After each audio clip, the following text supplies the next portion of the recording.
Good morning. Good morning, friends and relatives. Hopefully there's someone out there. We haven't been on for a couple of weeks, and I wasn't sure if I was going to come on today, but I decided to. So we're going to give everyone just a minute to log on. We're with you today, back with you again with Food for Thought. And we don't have a guest today, so it's just me, Lynette Tubals, Scouts Away woman, Duenya Kiapingwi. And I just wanted to share a little bit about the connection between prayer and food. And so that's what I'm gonna share this morning. So gotta excuse me, I'm a little tired. We just got done with our 400-mile Fort Robinson Outbreak spiritual run. So I might share a little bit about that as well, and the food that we cook and the food that we provide for our youth while we're on the run. So, and hopefully there's someone out there. I'm just gonna check, make sure I'm not talking to myself.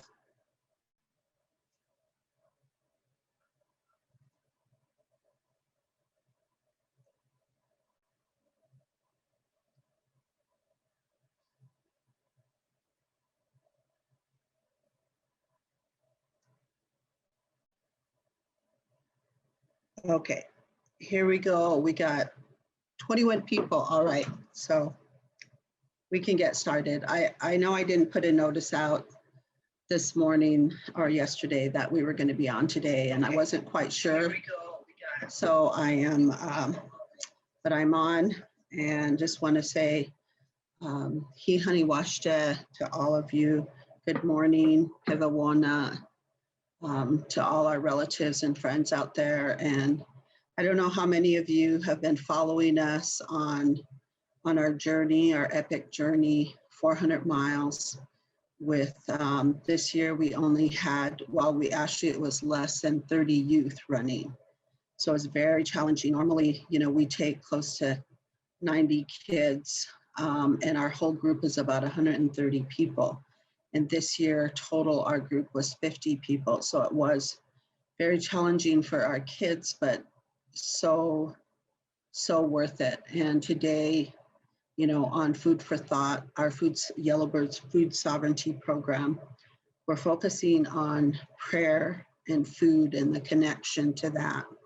And I think what better way to talk about it than to talk about it through the Fort Robinson run, because this year our run was all dedicated to prayer for our people. And right now with the pandemic, we've lost so many people in our communities, and our hearts go out to every one of them.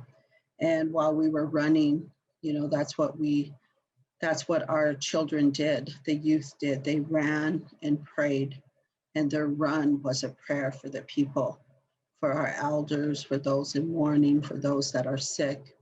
And, through prayer and through our spirituality, we gain strength. And our people, Indigenous people, have been through so much already. And it was that connection to our way of life and our spirituality that got us through all of that.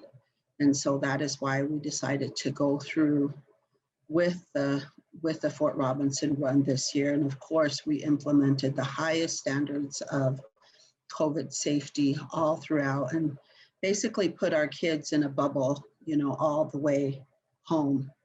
And it was so powerful. So if any of you have not, we're not following us, I encourage you can go back to Yellowbird and you can see some of our live videos, and you can see some of our photos as well.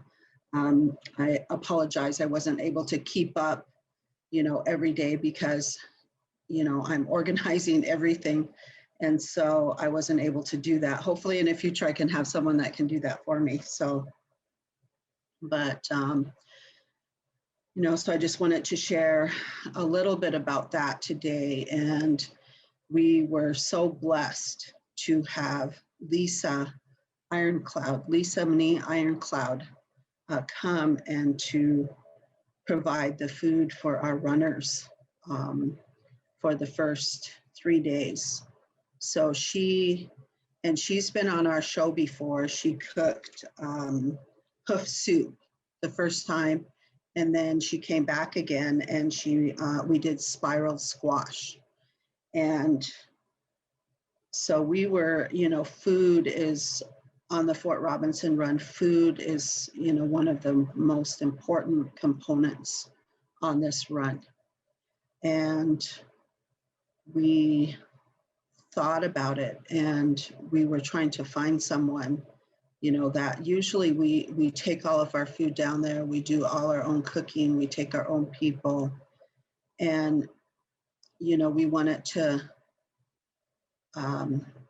find someone that could provide that for us and to follow all the safety standards as well. And also provide that good healing energy, that prayerful energy that goes into our food. And so, of course, Lisa's name came up, and it was a long shot, I thought, but I asked her, and she was so honored to come and to participate and to cook for our youth. And so what she did was, before, I didn't even know this until later, but she went and she hunted, and she shot a buffalo and harvested the buffalo and butchered it and cooked it. And that's what she fed our runners. So our meals are, we have a menu prepared beforehand for our runners, so we kind of know what we're going to feed them, because we want to feed them healthy food, good food. Like, we have policies around the kind of food that we feed them, and we don't, Yellowbird itself doesn't purchase like soda. We don't purchase food like that. And so, the prayer and the energy that went into cooking this food, we could taste it immediately. Our kids tasted it, like they were raving about the breakfast. They were, for lunch, we had roast and, buffalo roast. And then for supper, we had buffalo stew, and we had a lighter meal. So while we're there at our day of education, I should back up a little bit, at Fort Robinson, that's where our journey, that's where we go, is to Fort Robinson, and that is located in Crawford, Nebraska. So our kids stay at the fort, and there's a hall, which was officers' quarters. They call it Comanche Hall.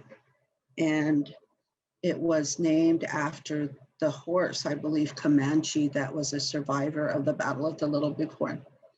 And so that's where our young people stay. And while we're there, we need the meals prepared for us. So there's actually, while we're there, we need 6 meals or 5 meals prepared.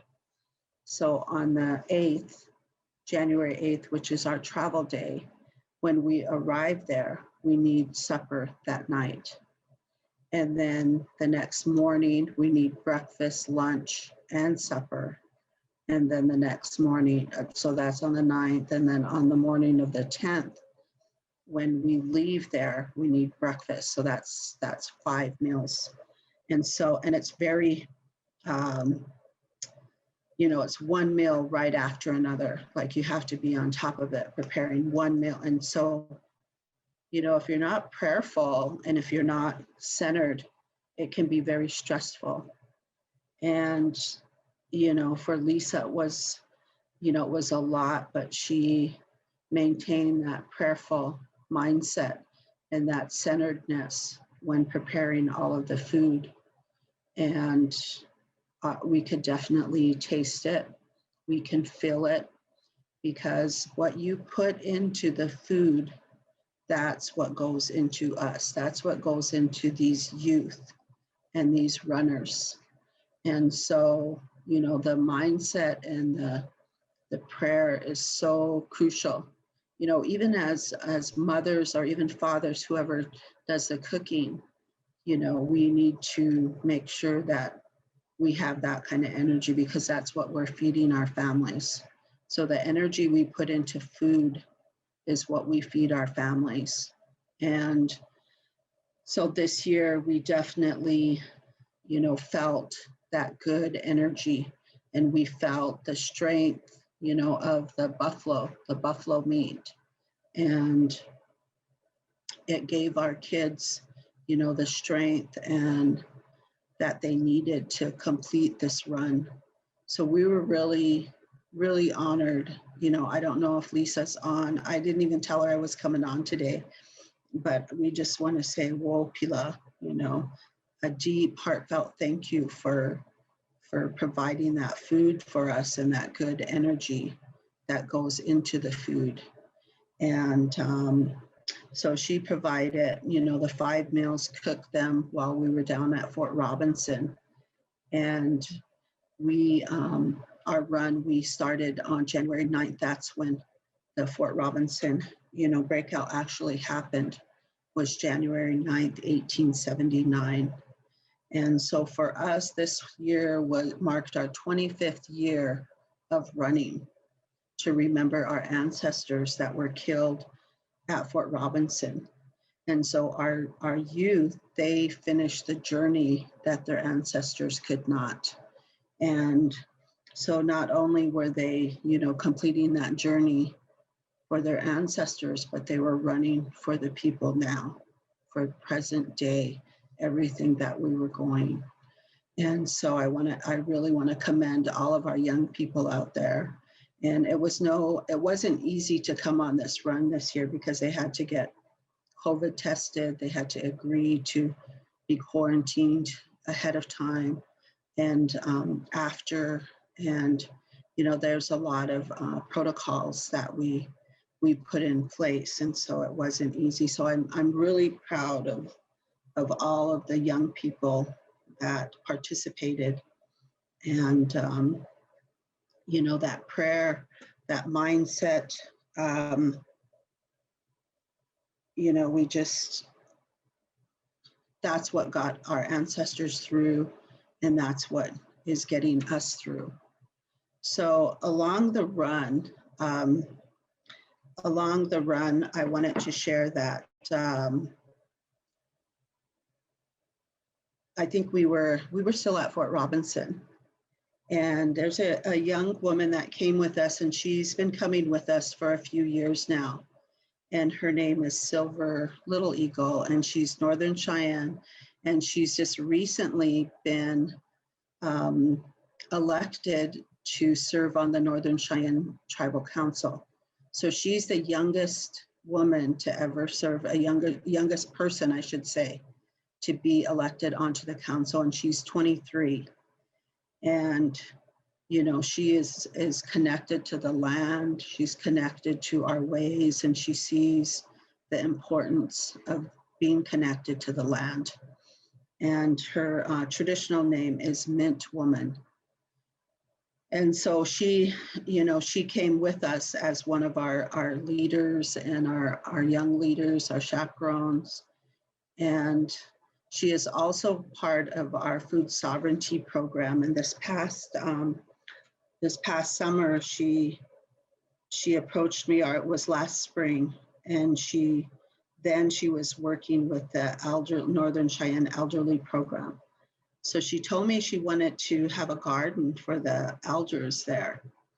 And she was really excited about that. And so we went and we helped her put in the garden, and shared with her, and we planted Cheyenne corn, you know, Indian corn. It's a colored corn, and we planted that for all the elders there. And so, you know, fast forward to today, or this present, while we were on the run, she stopped me and she gifted me a pair of beautiful earrings. And just about a week before I seen these earrings, because she posted them on her page, 2 of them, and she commissioned someone to make 2 pairs of earrings that were Cheyenne corn. And, you know, I didn't know she was going to do that. And while we were on the run, she gave the earrings to me. And then she told me, she said, thank you, you know, for teaching me about the Cheyenne corn and that we planted this past year too. So she was very appreciative. And I wish I could share her earrings because she had one for herself and then she gifted me the other pair. So it was so meaningful. But today I have mine on. You can see it. Hopefully you can see it. And that's a beaded Cheyenne corn. And it's so beautiful. And it's so meaningful to me because, you know, we're connected to the land. We're connected to the food that we eat. And that's why today, you know, I just wanted to talk about the energy that goes into our food, whether we're planting and whether we're, you know, growing it and harvesting it and, you know, processing it or drying it, like in the case of Cheyenne corn, you know, how we dry it. And this past year, we had a real tough year for our corn here because we have a short growing season already. And we had an early frost, a real early frost. And so it took most of all of our corn, and mine included. And I had this corn that I was saving and I gave it all, most of it out. I kept a few back. But so I was hoping this year to replenish my supply of seeds. And, you know, because of the early frost, you know, we weren't able to do that. And so, you know, so it just shows, you know, the importance of taking care of our seeds and maintaining our supply of seeds so that we can share. So this year, you know, we're gonna try again. And so anyway, I just wanted to share about that with my earrings and that gift from Silver Little Eagle Mint Woman, and tell her, you know, thank you again. And Niaish Silver, these mean a lot to me. And maybe I might, I asked her if I could post a picture of them. So maybe I might post it on this page. You can go back to Yellowbird and see if you see it on there.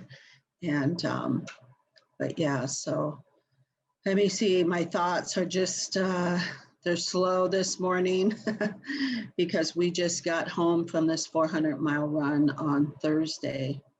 And then we finished up Thursday night.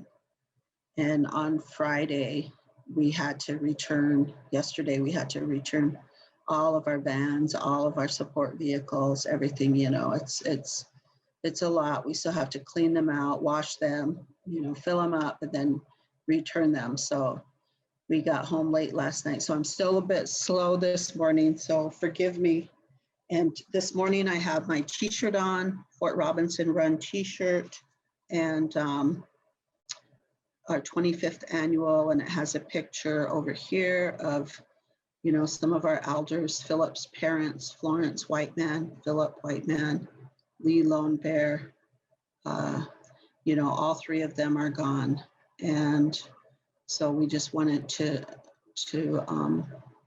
remember them. And they were there when we first started this run, and they were there with their prayers, you know, and now they're gone. And it's like, now we're the next generation. And so all of us, we have to take that responsibility serious, especially right now, because so many elders have left, have gone on across the Milky Way to the stars. And so the elders we do have, we really have to value them and learn as much as we can, you know, from them, especially about our seeds, our food, you know, all the foods that are out on the land, all the medicines that are out on the land. We need to learn just as much as we can. There's so many people out there that are doing that, that are doing amazing things with the food sovereignty program. You know, I watch from all regions, and I've been following a lot of different people. And, you know, it's just, it inspires me to keep doing this, you know, to keep doing this for our community, and to, you know, bring some of those people onto our program, on this program, Food for Thought. So I just want to encourage everybody to keep tuning in, keep coming back, because, you know, although these past few weeks it's been slow and we haven't been on, because we've been preparing for this run, and then now we're done. So, you know, moving forward, we're going to have a lot of different guests, and, you know, and also we're preparing for spring. It's just right around the corner. You know, now we're you know, going to be moving into the end of January, and we should start thinking about our gardens, thinking about what it is that we want to plant. And for here in our community, you know, our program provides all of the seeds, the starter kits for the families here that want to grow on the Northern Cheyenne Reservation and our surrounding communities. And so, you know, I did all of the ordering and for the gardens. I did all of the ordering of the seeds in December. So we're already thinking about that. And I came home to, you know, these huge supply of seeds that I ordered. And so now I'm excited. I'm excited, you know, because I miss that. In the winter, you think about being in your garden, being in the soil, and seeing your food grow. And so I'm excited about spring planting season. So I encourage all of you to start thinking about that, and start thinking about what it is you want to grow. Maybe last year something worked for you and something didn't. Maybe you want to switch things up, you know, so think about that. And then also, like, the design of your garden. You know, how do you want to, I'm really into, I know there's a lot of agriculture producers out there that grow huge, you know, acres of gardens. And what we do in our community, they're more small family gardens, and they're not as huge. And I try to create a space that feels good, you know, a space that's beautiful, where you want to go in there and you want to spend the time to nurture your plants. So that's, you know, that's how I grow my garden. And, you know, I want it to be a place that feels good, that's beautiful, that has good energy. And that's what the energy I'm going to put into the garden. I don't want it to be a space where I dread going in there. I dread that I have to go weed the garden. I dread, you know, I don't want it to be that kind of space.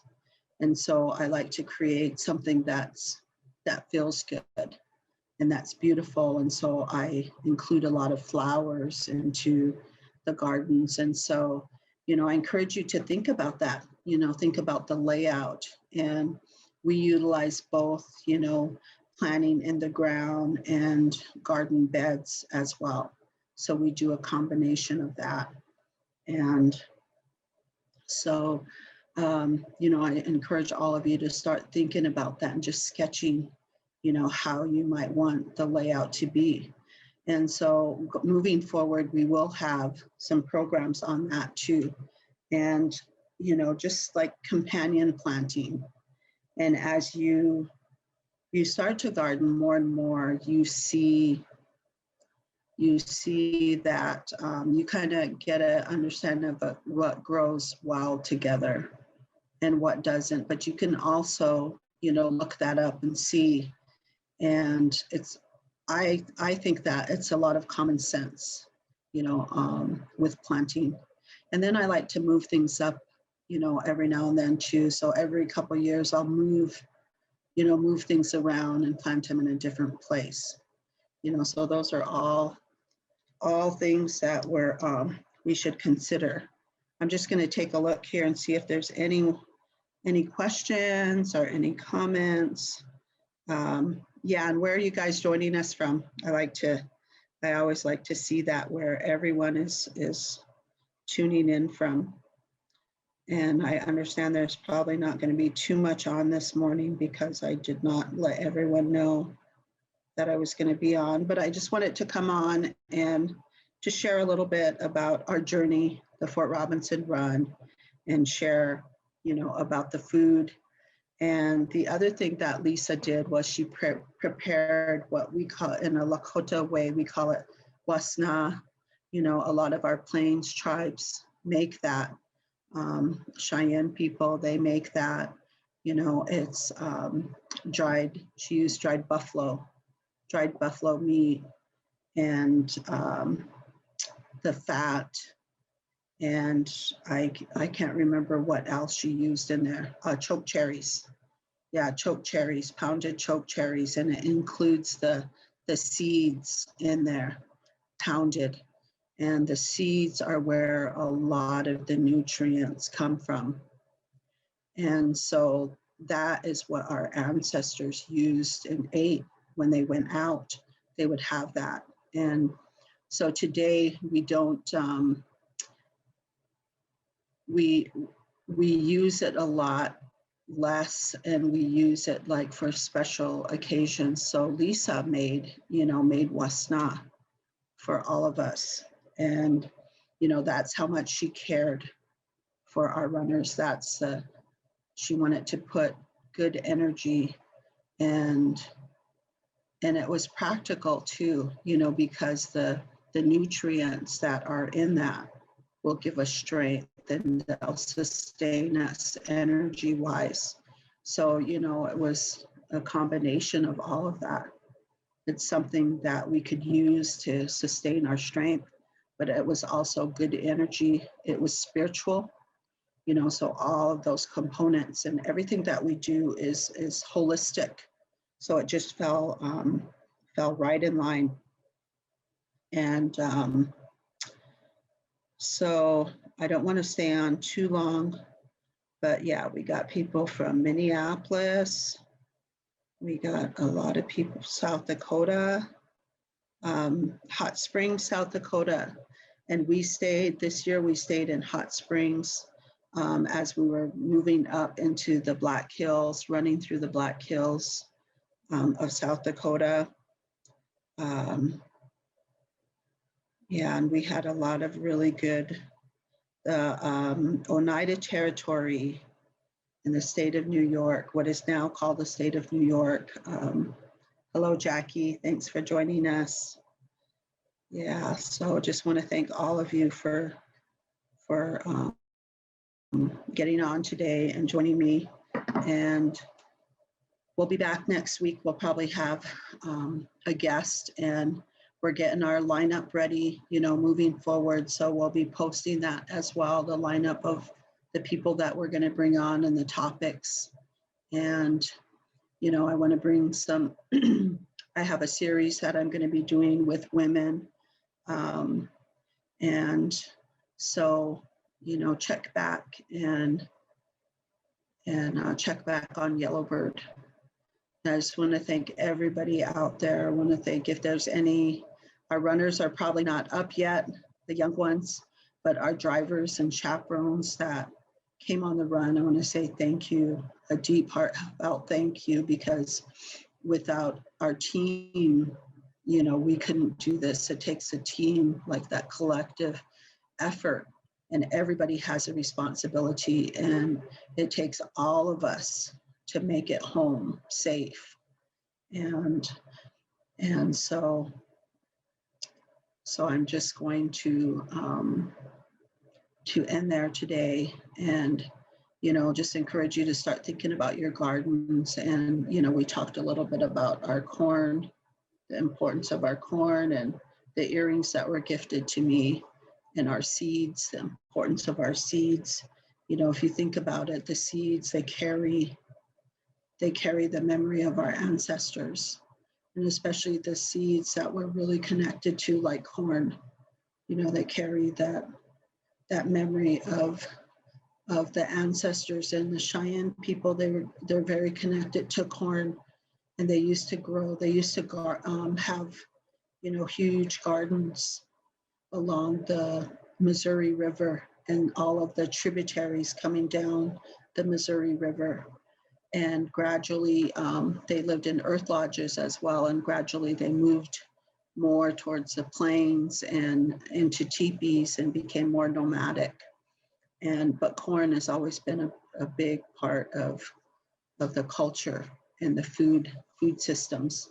So it's really good to be reconnecting back to that and bringing that history and that knowledge back, and so that we can move forward and we can hang on to that, because it's important moving forward, especially with what's going on in the world, what's going on with water. And so, food sovereignty is a big issue. Food sovereignty, food sustainability, all of that. We have to be able to feed ourselves and to take care of ourselves. And this pandemic showed that, the importance of that. So I want to thank all of you, wish all of you a beautiful day, and we'll see you back next Saturday on Food for Thought. Thank you.